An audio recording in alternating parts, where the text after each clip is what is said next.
I think the affirmation quality of humor is perfect for today. Keeping a good, balanced sense of humor.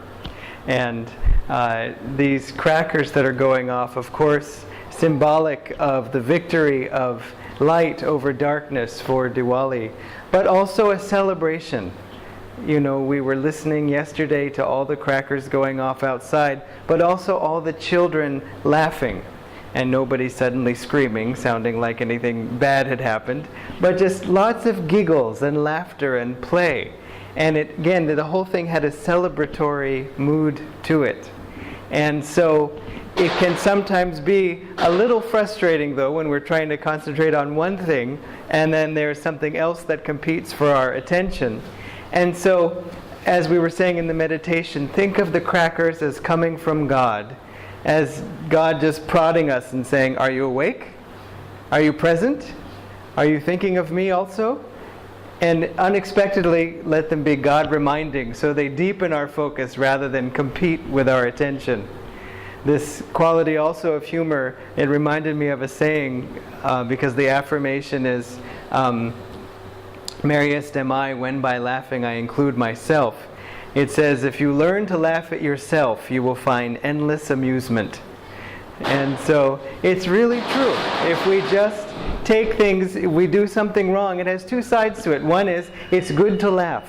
It's very necessary to laugh. I mean, it even has physiological benefits, laughter. And there are some spiritual practices that focus entirely on laughter. I'm sure you've heard of laughing clubs, and even now there's laughing yoga, all kinds of things.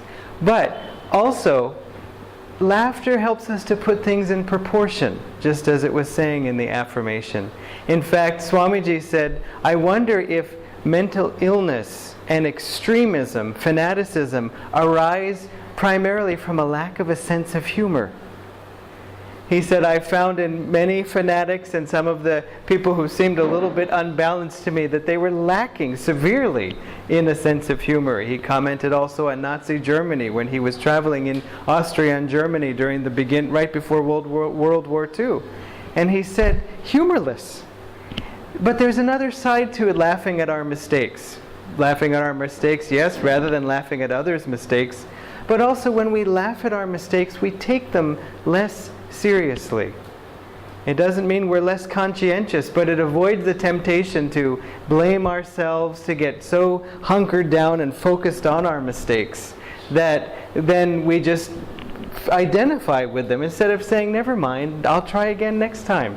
Let it be, so what? As Swamiji said once, remember, you probably will be wrong about 50 times a day. He said, we all will. What's the harm in it? But God, that's a perfect prayer. This reminds me, all of these mistakes remind me that true sanity exists only in Thee, or exists in Thee alone. So when things in this world appear to be crazy, just remember, well, true sanity exists in God alone. Or put in other ways, at one point Master said that these difficulties remind us that this world is not our home. So the world isn't going to become perfect because it's like we want it to be, and we're right to want perfection. It's correct to want comfort and understanding and growth and freedom. And even though but they don't exist in this world, they exist in the worlds beyond. And they exist ultimately in ourselves, in our own soul's freedom. That's the real hunger. And we might even ask, well, why do we even have that hunger? There's a beautiful saying by a Christian saint who said, Lord, Thou hast made us for Thyself, and our hearts are ever restless until they find their rest in Thee. And I just love that, because we see it all the time when people start meditating or resume a meditation practice. They say, I feel peace. My heart feels at rest. I was so troubled about all my problems. That's what problems sound like in meditation. I was so troubled of all my problems, and now I feel calm. I feel happy. Why? Because it's all worked out mentally now? No. and because now all the problems have gone away. No, but my heart has found its rest in Thee, in God.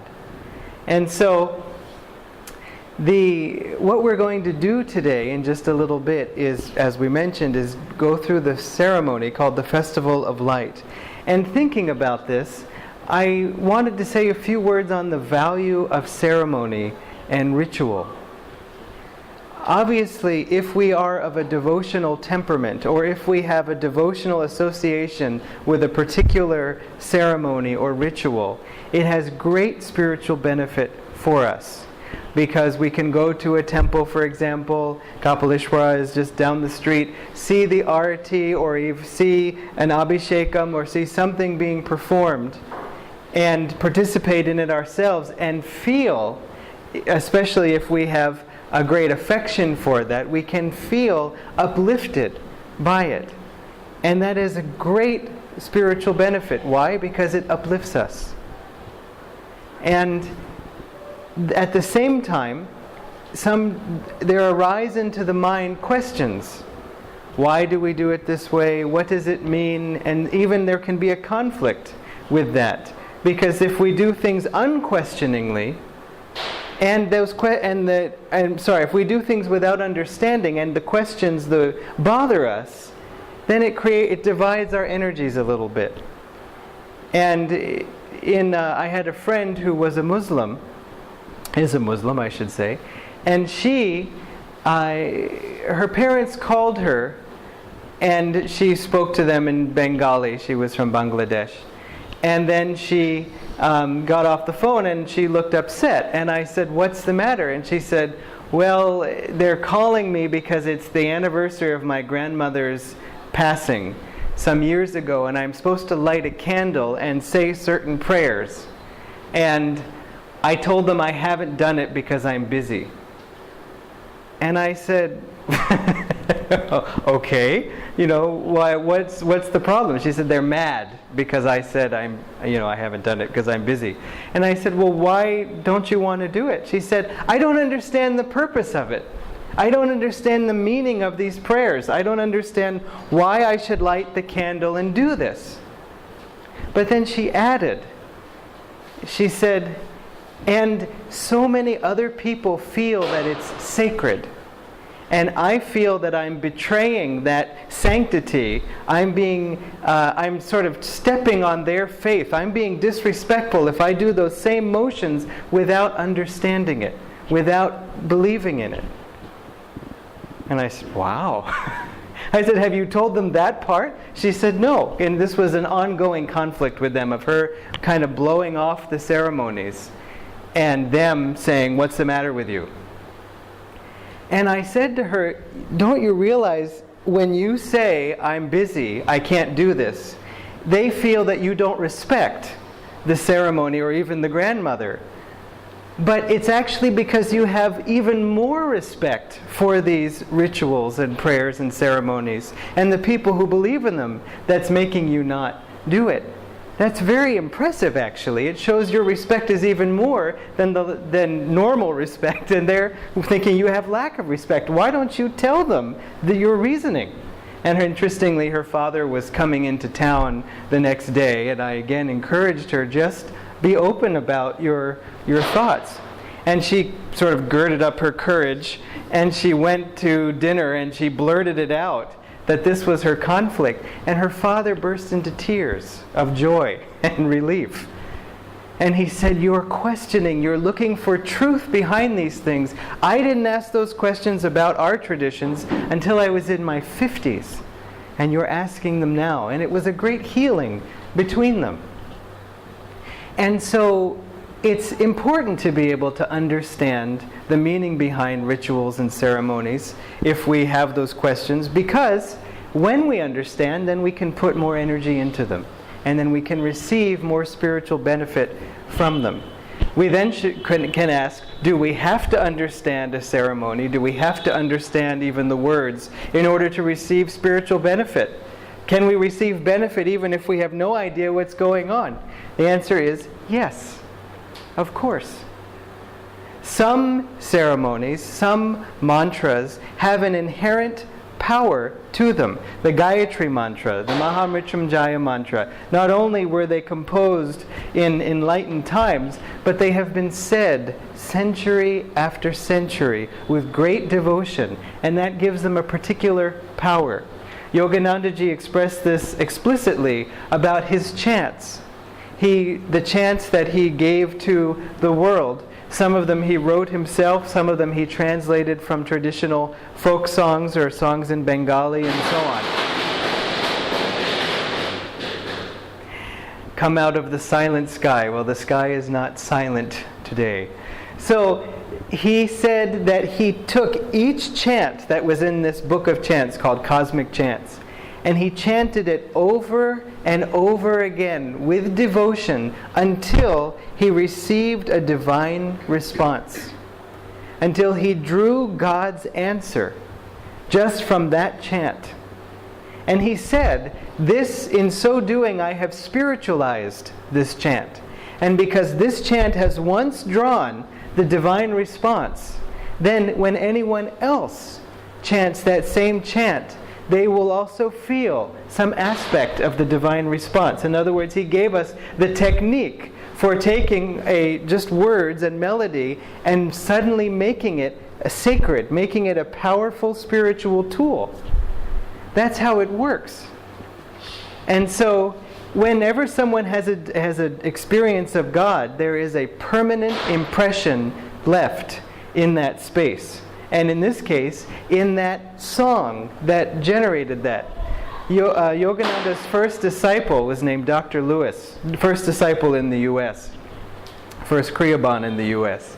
And he, when he was a young boy, his mother said something to him, and his name was Minot, just unusual name, and his nickname was Miney because he was just a kid, so Miney.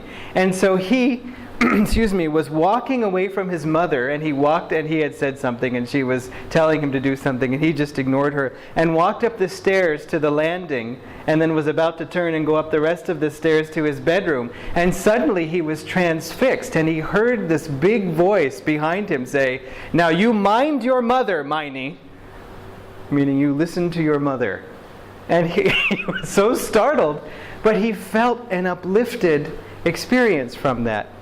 The interesting part of the story is that about maybe, 15, 20, 25 years later, Yogananda came to his house, the same house. And he was talking to Dr. Lewis, and he was, enjoying the conversation. As they walked up the stairs, he suddenly stopped on the landing and said, "Oh, you had an experience of God here." He felt those impressions left in that space. That's another reason why temples are such a gift to all of us, because they have such sacred vibrations, especially if saints have meditated there. Especially if someone has drawn a divine answer to a prayer, and many prayers are answered in temples. Master writes in the autobiography, "How soon is man's forgetfulness for divine favors?" He said, "No man lives who has not seen certain of his prayers granted."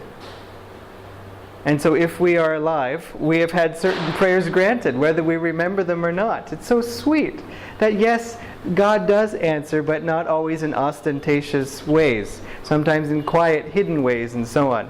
I had a friend recently who lost a job rather unexpectedly and rather abruptly. And even sort of, "We're taking you out of this job and it's your fault also."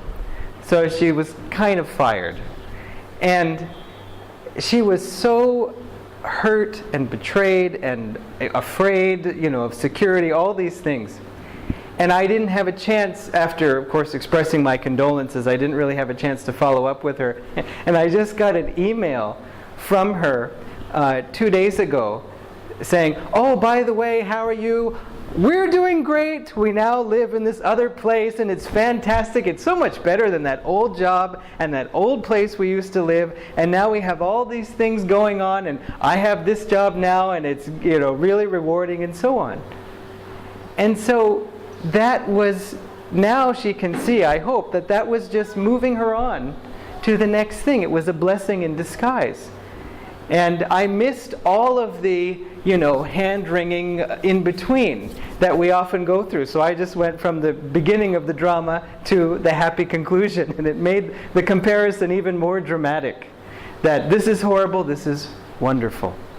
And so, in this ceremony now, which you're being exposed to for the first time, most of you, it's called a festival of light. It's not something that has always been a part of Ananda. The fire ceremony, the mantras that we do, has always been a part of Ananda. Swamiji would do this on Sunday mornings since the beginning of Ananda. One of the earliest photos we have of Ananda, actually, from 1967, is of Swamiji doing a fire ceremony. It has always been a part of, because of its, pardon me, didn't want to interrupt the crackers. It has always been a part of Ananda's practice and ritual and ceremony. And that's one of the reasons why we explain it in the beginning, is so even though we perform it, if we understand more behind it, we can give more to it and then also receive more from it. Now, in this ceremony, Swamiji I'm not sure how he arrived at the ceremony. I know it came to him through a flow of inspiration. But he said the need it addresses is as follows. He said, suppose on a Sunday satsang, a new person comes for the first time, and the speaker that day speaks about what I was just speaking about, humor. And so then the conclusion could be, oh yes, I know those Ananda people, they make jokes. They talk about humor, that's what they do. Why? Because it's impossible in one talk. Welcome. Kemona Chen. It's impossible in one talk to cover the scope of all the teachings. Karma, reincarnation, kriya, duality, the soul's long journey, and back again. All those things, or else you'd be giving the same talk every time. But not only that, he also said that the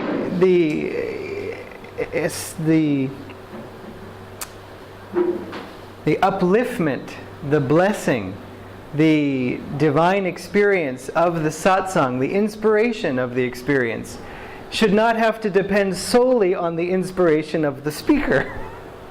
Which is so often, if you just stand up, there's the talk, that was great, that was fun. Of course, we have chants, we have other aspects, the arati and so on.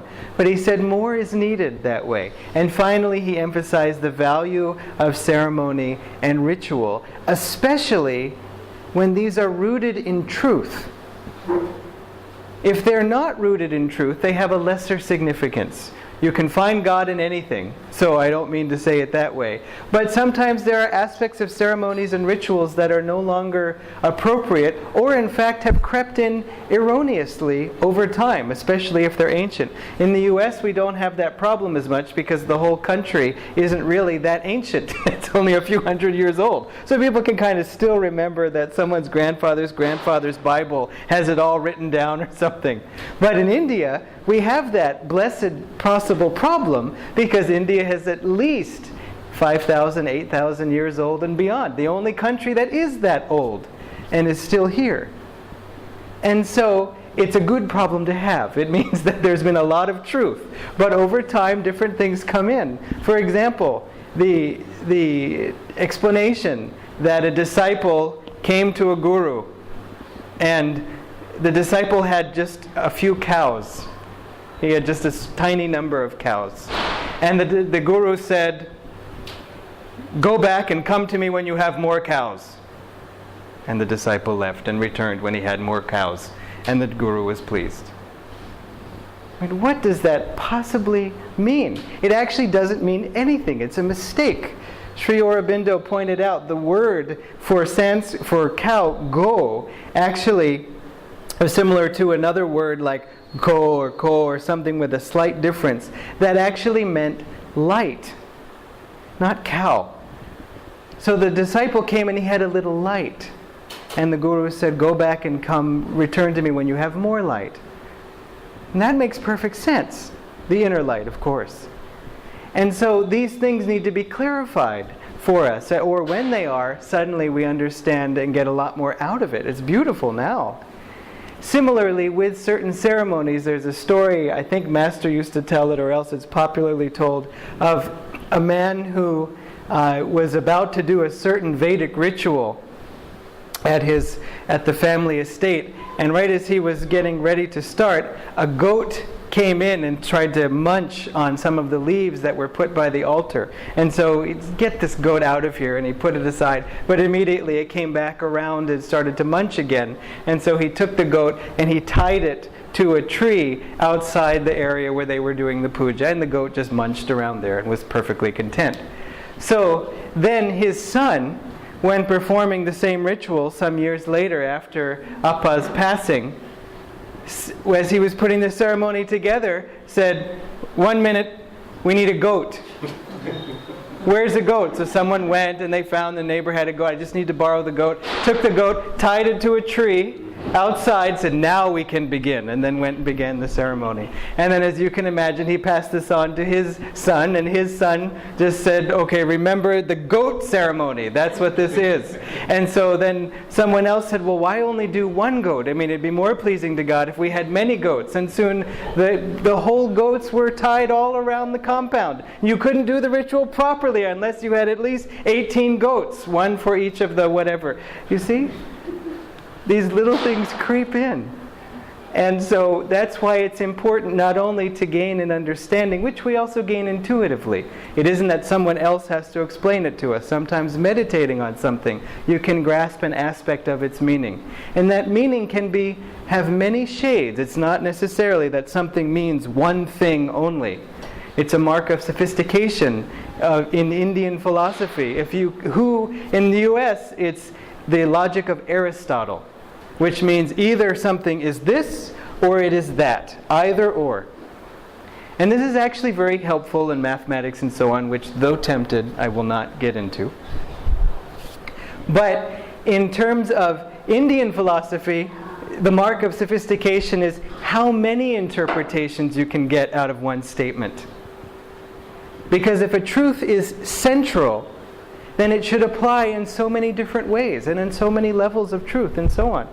And so, in the same way, a ceremony may have been intended to have a particular explanation, but you may find a particular aspect of its truth that resonates with you.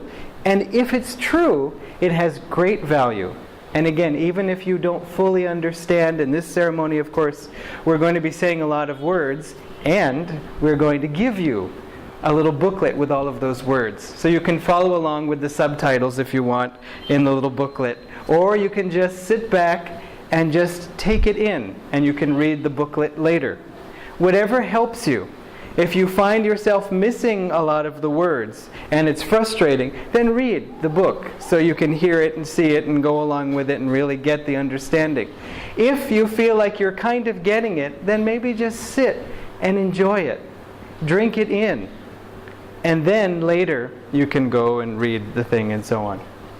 So this Festival of Light, as I said, was a ceremony Swamiji created to present the whole of our teachings in a way that was concise enough that we could do it regularly each week, but also that was inspirational and devotional. And so we will be singing some songs also as part of this. We'll also be asking you at different times to stand up, like if we're going to pray together and so on. There will be an arati that's included as part of the ceremony and so on. So we'll now begin the Festival of Light, and the first thing we'll do is pass out to you these booklets.